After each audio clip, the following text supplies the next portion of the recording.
Hi everyone, it's Amalia, founder of S.T.E.M Braids and Beyond and host of the Silver Bullet S.T.E.M podcast. Today I have an incredible guest to introduce to the audience. Go ahead and introduce yourself.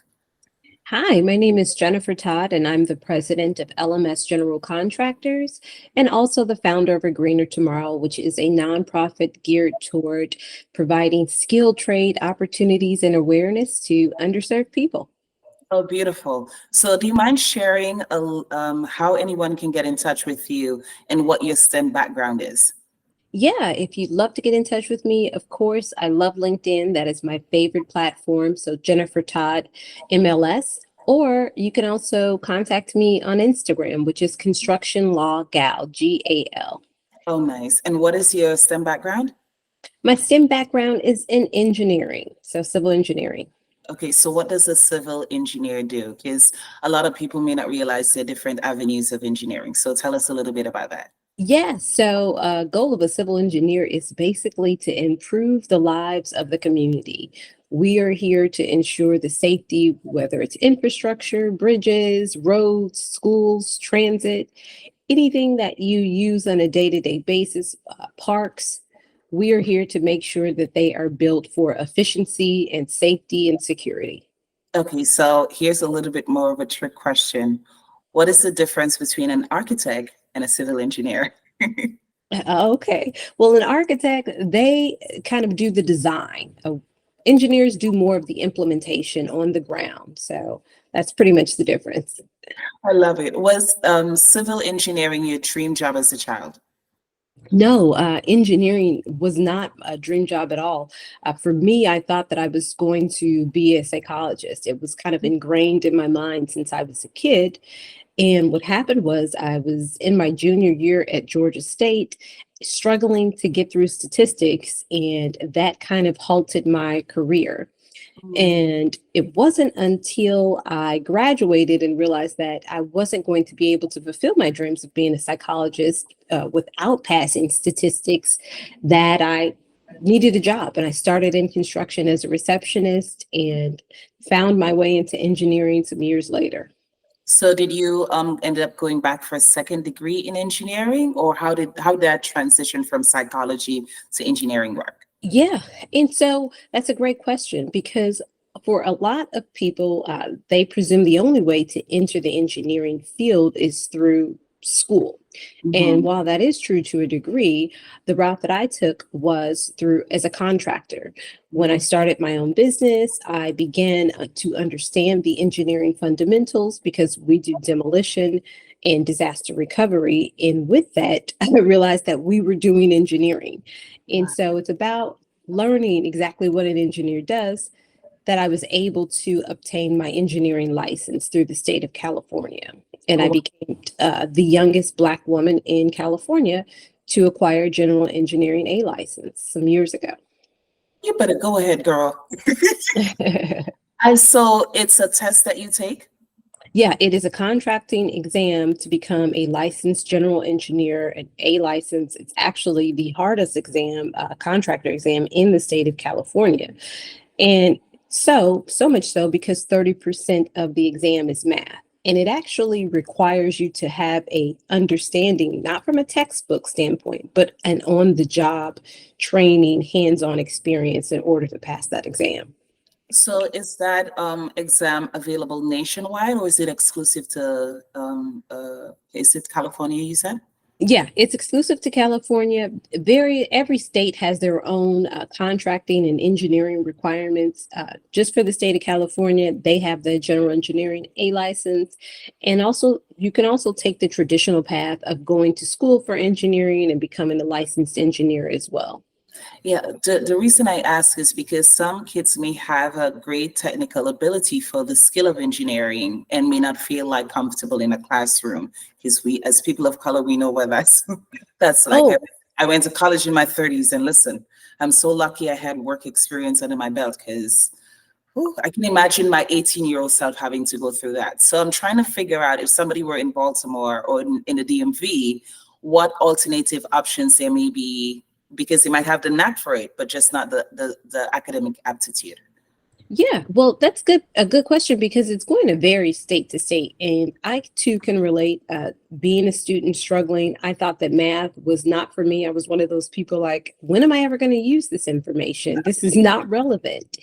And what happened was through my 16-year career, it's been 16 years since I've been in construction. But after about year 5 or 6, I began to do all of the things. I worked in the field, I did estimating, I did a lot of the contracts and bids. And through that understanding, I began to realize that I can do the math Absolutely. because it made sense to me of how many dumpsters did we need, how many excavators were needed, how much diesel. So real life examples made it palatable for me to understand the geometry aspect of the engineering. And that completely changed the game for me as far as being able to understand the scope of what I'm doing from an estimator standpoint, but also the engineering components needed to perform the work. Absolutely, because like in high school, I remember having to learn all the algebraic formulas, and I would ask the same question: when am I ever going to use this? Or give me a real world application. And if the teacher could not give me an example of when I would ever use this, I have no interest. I had no interest. I was like, this is just, it's useless. And then I went to college and was taking college algebra, and all of a sudden, the formulas made sense because I had had work experience under my belt. So it's funny that I connect with you that way. So let's dig a little bit deeper into what your family dynamic looked like. Did you come from a strong academic family? What was that dynamic? Because we know in the underrepresented community, the families don't always follow the nuclear pattern.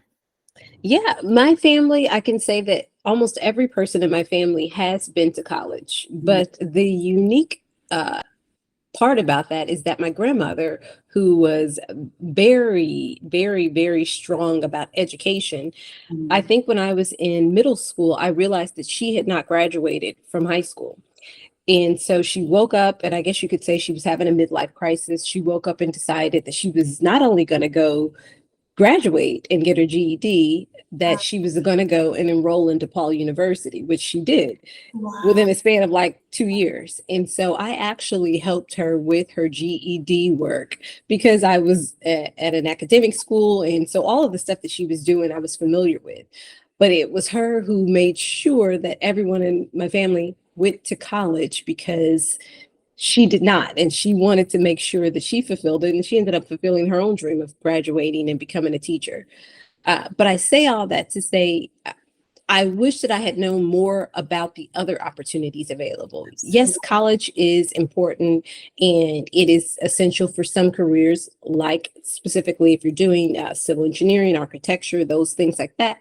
But there are many pathways to getting to that field. And like we just said, you don't have to start in college. Sometimes having that on the job application and having that real world experience makes your college education or makes the certification process that you seek easier. It's the same thing for me when I decided to go to law school. When I started LMS General Contractors 10 years ago, I said, hey, I saw what happens to Black business owners. I see what happens to women contractors. I'm going to go to law school. Wow. And I was successful in law school because I had spent so many years researching and performing contracts and doing bids and solicitations that all of that real world knowledge was a breeze. While others were struggling to understand, I was like, I got this. I've lived this situation. I've seen this on the job site. And so they're just, I want people to be open to, there's more than one way to get there. You don't have to go to college immediately if you don't feel as though you're ready or you don't know what you want to do. Get out there and start doing some of the jobs to see what resonates with you. And if you like it, and then pursue that degree if it's something you feel strongly about. Absolutely. When I was in college, I joked that there were night classes for a reason. It's for the people who figured out late in life what they wanted to do. Like college is not just a daytime experience for college students. Looking back at your childhood, were there interests that you had in things that would make you a good fit for civil engineering that you may have overlooked or your family may have overlooked? Like looking back in hindsight, can you tell, oh, you know what? I would have made a good civil engineer. I don't know why I chose psychology. Yeah, absolutely. I've always had a curious mind.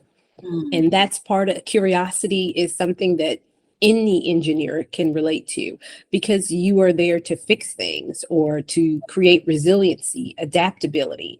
So having a curious mind, wanting to do copious amounts of research. If you're like a person who likes to watch the movie and it's a real life story, are you the person Googling it to see which information is true and what and what information is not? I have, my husband hates when I do. I'm like, I got to see what part of this is real. Like, what's the true story?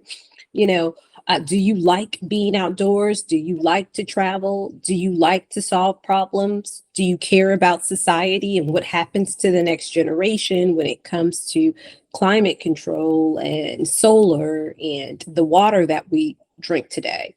So there are a lot of things that people don't necessarily equate to being an engineer that are great qualities to have to become an engineer. Absolutely. Beside the academic portion, what do you wish you knew sooner about pursuing something that was STEM? And maybe this one thing can give you a point to jump off at, where you said that you were struggling with statistics, but here it is in contracting, you're doing math. Like, what do you wish you knew sooner about STEM that maybe would have shaped how you approach getting into STEM? I wish I knew about the opportunities that were out there. I wish I knew about the type of money that engineers make. Okay. In the fact that this is a career that will never be outsourced. Today, we are fighting the AI situation. But you have to think, when it comes to construction and architecture and engineering, this is a people-led business. And so even if it requires less people down the line, it's always going to be about people. We are the ingenuity. A person had to create AI, someone has to do the bridges, someone has to do the roads. And so I wish I knew all the opportunities that are out there to become an engineer, and about the quality of life that it provides to become an engineer. Absolutely. Job safety and security. Listen, okay. Do you know of any movies or books that talk about your field of engineering or engineering in general? Just something that the audience can go out and say, okay, let me see if I'm a good fit for civil engineering, or whatever area of engineering there is. No, I can't think of any books that are just that would help a beginner. Most of the books are technical, but I would just encourage people to keep an open mind and do research. Today we have Google. Back then, I hate to say, we didn't have that resource when I started out and when I was in college. Google was not as robust as it is today. But if you are interested in ingenuity and innovation or helping people, consider joining the engineering field. I would encourage people to look into American Society of Civil Engineers. That is a great organization to help people, both students and professionals. I serve as the co-chair for the Risk and Resilience with the Industry Leaders Council, and we're always encouraging people and looking for students to join the field, but also reach out to people that you think could be of service and be of help to you along. I created is designed for, just like we can see skills of athleticism and music and poetry and all these other things, STEM has visible skills. And so the program I created helps the underrepresented community recognize STEM skills in their children. Like, one of my first times hearing the term STEM, my son was about 6. We were at the library, like he was everything jigsaw puzzles. And I couldn't, as a single mom, I couldn't keep up with buying all the puzzles. So the library had free ones and he was just going through them. And someone was there looking at him just go through the puzzles at 6. And the guy said, teenagers are the ones that do this puzzle, but at 6, he could go through all of them so quickly. And I had no idea that jigsaw puzzles had a strong engineering connection. Absolutely. Yeah. And the analytical skills. Yeah. Absolutely. And so that was the first time. My son was 6. It was the first time I heard the word STEM. And so just like an engineer or someone in STEM can look at my kid and say, hey, that kid would be grade 4.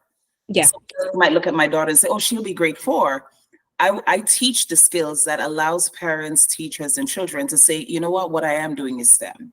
Yeah, I love that. That's my zone of genius.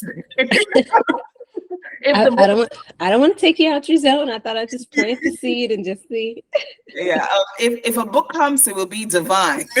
But my zone of genius is okay. So my last question for you is, what does STEM mean to you?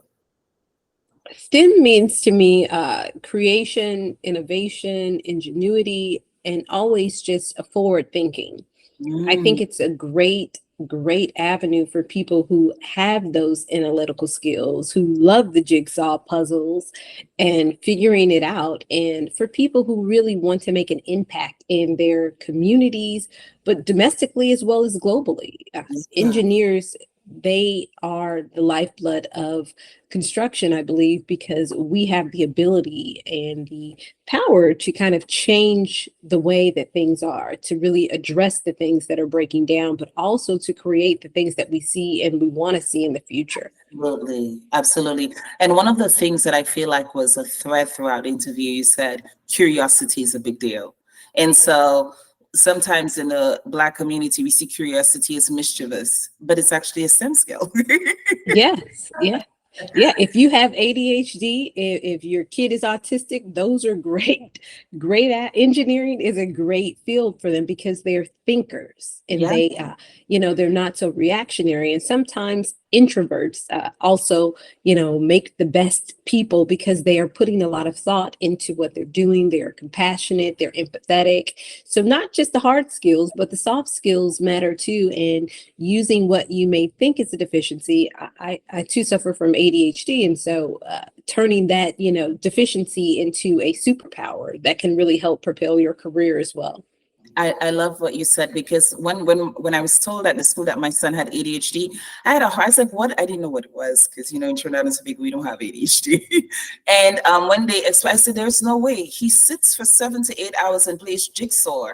And then I realized it's that he wasn't challenged enough at the school. But who was I to know what I was talking about? So I love the fact that you said even ADHD, because it requires so much mental faculties, it slows them down and keeps them engaged. Do you know what I mean? The Yeah. complexity of a STEM subject. So Also, too, I'll throw in one other thing. The thing about having ADHD, I think that has helped me. Like you said, he can sit for hours. If it's something that we're very fascinated with or very passionate about, we can just do it for endless times. You would have to like drag us away from it. yep. But another great skill set about having ADHD is that we have a quick mind. And so we're always thinking about a way to get something done faster, not a shortcut necessarily. When I was a kid, shortcut, yes. But as an adult, I'm going to skip a couple steps because I want to get it done faster. And if that doesn't work, I'm going to be okay with being resilient and go back and do it again.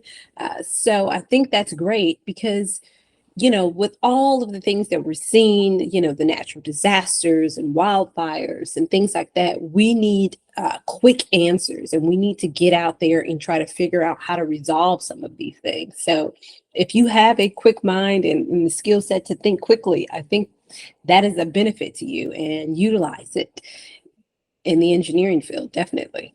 Absolutely. I love it. So that's about it for our interview. Go ahead and tell everybody once again how they can get in touch with you. I'll also drop the links in the description below. And after that, we'll close out. Absolutely. It's been a pleasure being on the show today. If anyone's looking to reach out to me or to learn more about Greener Tomorrow and apprenticeship opportunities, you can reach out to me on LinkedIn, which is Jennifer Todd MLS, but also feel free to reach out to me online at Instagram, Construction Law, GAL, and or just Google me. I'm out there and I'd love to connect with you. Okay, great. Okay, bye everybody.